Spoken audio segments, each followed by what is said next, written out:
Let's talk about the Detroit Tigers and the little spoiler that they played with the Baltimore Orioles. Now, the Baltimore Orioles are in the wild card chase. Currently, it was Toronto, Seattle, and Tampa Bay who have the final wild card spots right now, with the Baltimore Orioles, last I checked, about 4.5 behind.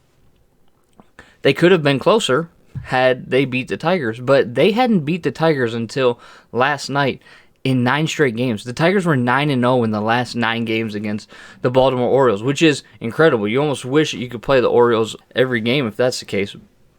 But the Orioles are a better team than the Tigers, and their record indicates that. The Tigers this series, though, did phenomenal, right? On Monday, before the series started, Scott Harris is announced as the president of baseball operations, and the Tigers started winning. I call it the Scott Harris effect, right? Game 1, Alexander was sick, right? Not like dominant, but still was not allowing a hit through like 6 innings. And he was cruising. And the Tigers had 11 runs on 14 hits, but didn't hit a home run, which is incredible, right? Because they manufactured runs and they were able to just continue to keep the line moving, as they talk about on the broadcast all the time, and it was nice to see. Game 2, Joey Wentz, good again, 0 runs. Tigers scored 3 runs on 10 hits. Jimenez struggled a little bit and allowed the Orioles to kind of have a glimmer of hope, but Soto came in, shut the door. Baddoo hit a bomb to right center field. Kerry Carpenter hit a bomb to left center field, which is a great sign to see from Kerry Carpenter, hitting the ball to the left center field gap, the right center field. Like, those are the types of things that you want to see from these young guys.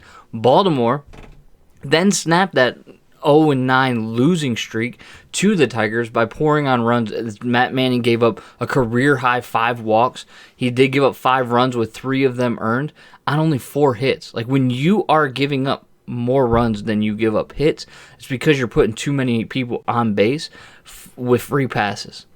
And a lot of times you walk that leadoff hitter to an inning, extra pitches, like, those things are going to happen.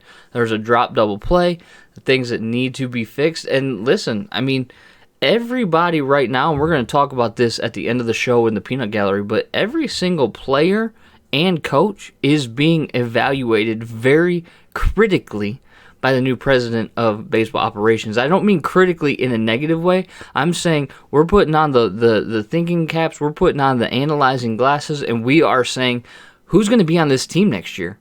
Who's going to be part of this organization next year? So making plays is going to be huge, and we're going to get to Scott Harris here in a little bit. But listen, the Tigers won a series against the Orioles. That's good. You want to win series. I thought they were going to lose this series. I was wrong on that prediction. I'm okay being wrong on predictions like that because it meant that the Tigers won. However, the Tigers are sitting at 57-92 on the season. They're still projected to hit that 100-mark loss according to 538 as of my last check of it. Right now, that puts them at 152 games, so there's 10 left, if that's correct. No, that's not correct. It puts them at 149 games, so they have 13 left. Sorry, my math is a bit off there. But so 13 games. And I had them projected at 100 losses last week on the show.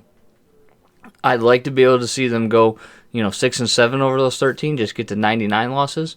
But that's going to be dependent upon how they play against a team that's 12-4 on them on the season, being the Chicago White Sox.